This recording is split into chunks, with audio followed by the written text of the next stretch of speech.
All right. Welcome back to the GSMC Wrestling Laureate Podcast, brought to you by the GSMC Sports Network. I'm your host, Eric Rodriguez, here every Monday through Friday, 8 p.m. Pacific Time, 11 p.m. Eastern Time on the GSMC Sports Network. Here to talk about everything in terms of professional wrestling, from all the action inside and outside of the ring, backstage drama, behind the curtain. We also talk about superstar, inactivity, also injury statuses, contract negotiations. If it makes major news wrestling headlines, we talk about it here on the show. So yeah, make sure you tune in. All right, just kind of reflecting what we talked about right quick. We had our WWE SmackDown review. We had our WWE Monday Night Raw preview. And then we talked about WWE hosting an event at the Sphere in Las Vegas. So make sure you check that out. We also recapped TNA Victory Road. So now we're going to talk about our fifth and final segment. Jade Cargill, one half of the Women's World Tag Team Champions. She had a pretty hot take in terms of, the demand for travel inside the WWE. So yeah, let's go ahead and dig on into it. Oh, Jade. Oh, Jade. I'm just kidding. No. No, I honestly didn't think that she really said anything to kind of anger fans too much. But obviously, everybody, in the media likes to just dissect absolutely everything. So, in my opinion, I feel like what she really said didn't really kind of have fighting words to it. But I don't know, it's kind of crazy. So in an interview, Jade Cargill compared AEW, and WWE travel said it was, and I quote, very brutal. With Bianca Belair as the tag team champion, I always kind of thought that these girls were better separately, kind of fighting on their own. But being brutally honest, I kind of see why, Jade wouldn't want to kind of break up this tag team. Why? They were probably approached by WWE Creative, and both of them probably looked at each other. Belair and Cargill probably looked at each other like, you know what? We do travel a lot. It's kind of nice to have like a supportive system, and I feel like Bianca Belair kind of holding Jade Cargill under her wing is probably the best place to be for Jade right now. You don't want her feeling too uncomfortable, so maybe like she leaves WWE, which I doubt she will. You know what I mean? Like she didn't really leave AEW all too bad, but and she's doing great in the WWE right now.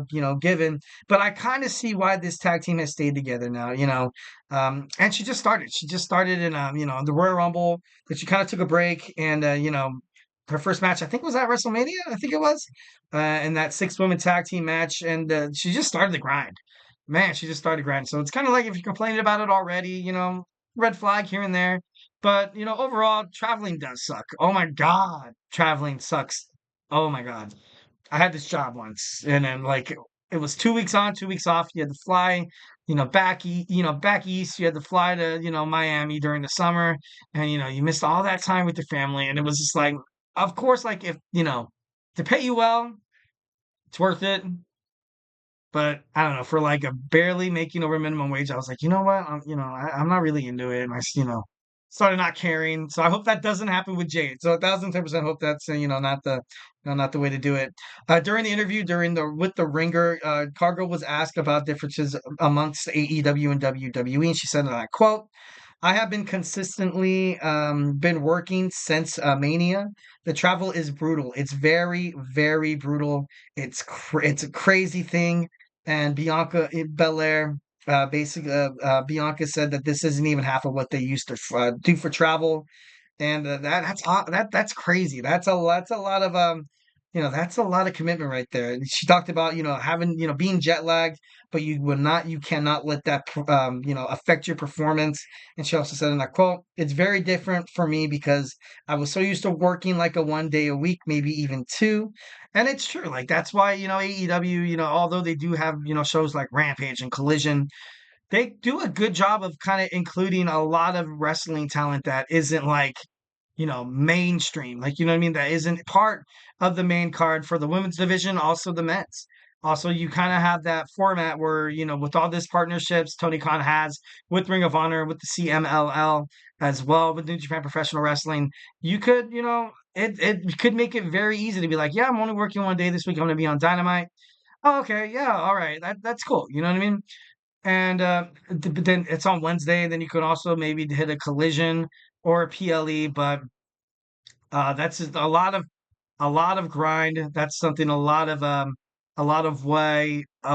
wrestlers in the free agent market would probably prefer to go to AEW because WWE is such a grind.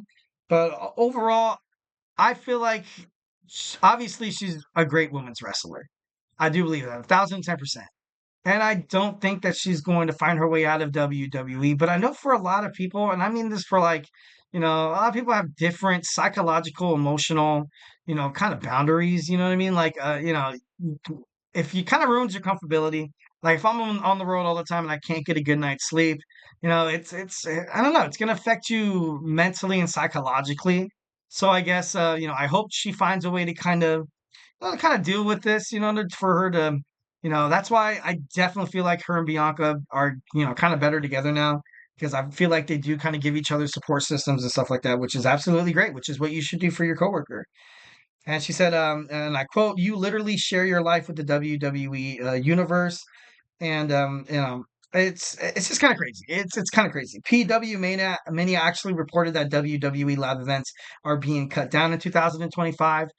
For the rest of 2024, it's going to be cut, by at least 50. Next year, it's told to be cut by basically half. And I feel like WWE, Paul Levesque under the Paul Levesque era, much like, his philosophy once again.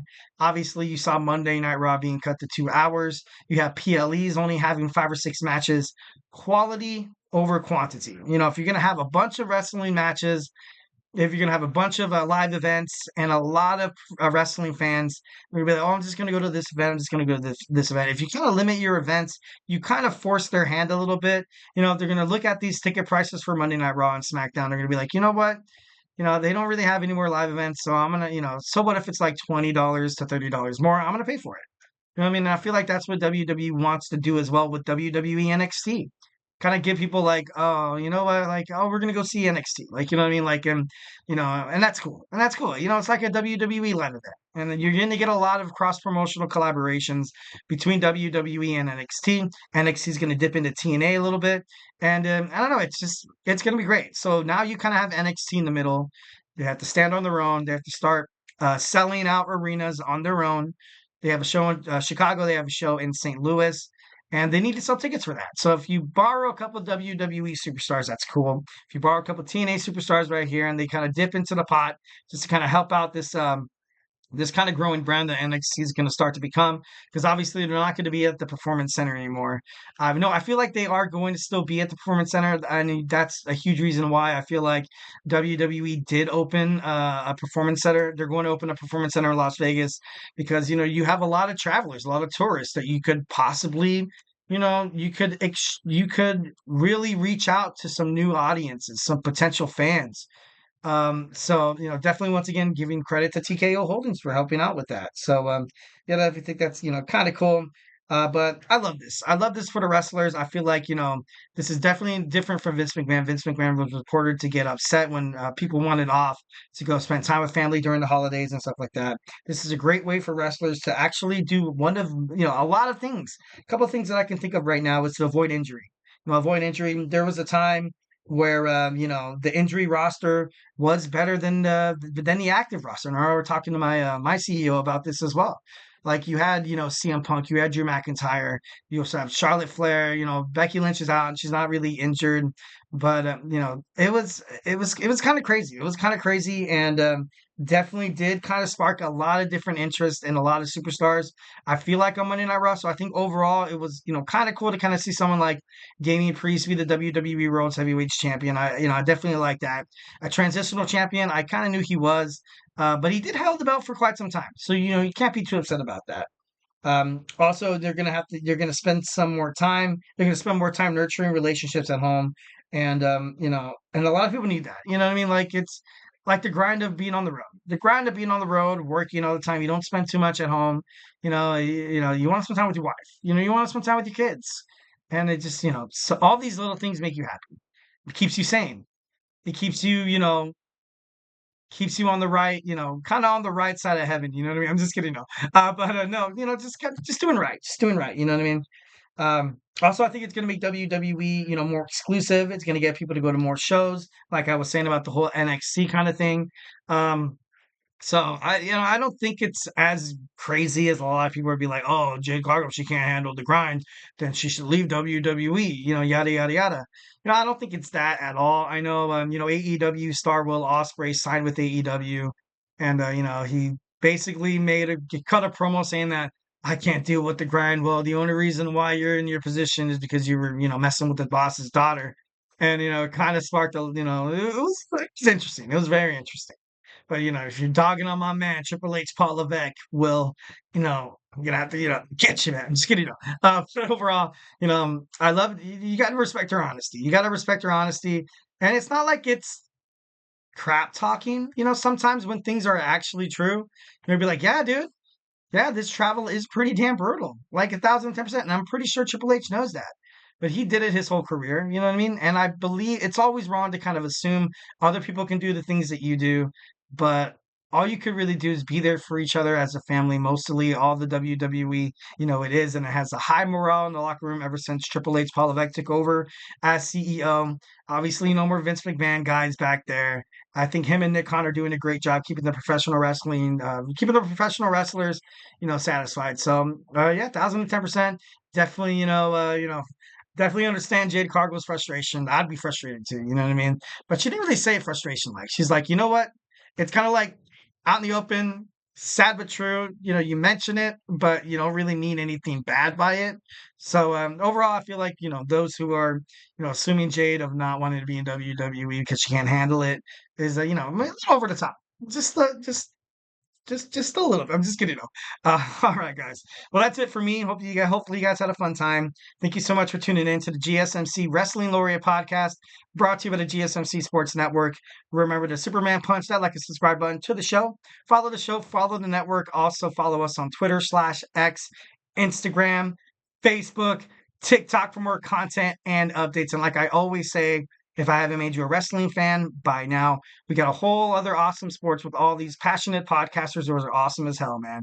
So make sure you check those out. We got the GSMC Basketball Podcast with my boy Nelson. We got Fantasy Sports with my man Chris Shepard on the GSMC Fantasy Sports Podcast. Find out your startums, find out your sit-ums, find out who to drop right now after week 2. So many injuries. Oh my God, it's crazy. I gotta adjust my lineup. But although I would do that anyways. So we also have Thomas with college football. College football is heating up on Saturdays with the GSMC College Football Podcast. We also have 2 football podcasts, a Chip Shot Football Podcast with my boy Manny, and the GSMC Football Podcast with my boy Kenneth. We just have a whole bunch of passionate podcasts. And like I said, we also have Emron coming up in 13 minutes talking about soccer. We have all around sports. We got Sports by GSMC with Jeremy. We got the GSMC Sports Podcast with my boy TJ. So just tune in. It's 1,010%. I guarantee you guys will never, ever, ever regret. Give you the Eric Rodriguez guarantee that you will not never regret subscribing to the GSMC Sports Network. All right, so guys, that's it for me. Hope you guys have an amazing Monday. Hope you guys had a great weekend, and we're going to see each other on a Tuesday. So first and foremost, stay beautiful, but most importantly, love you.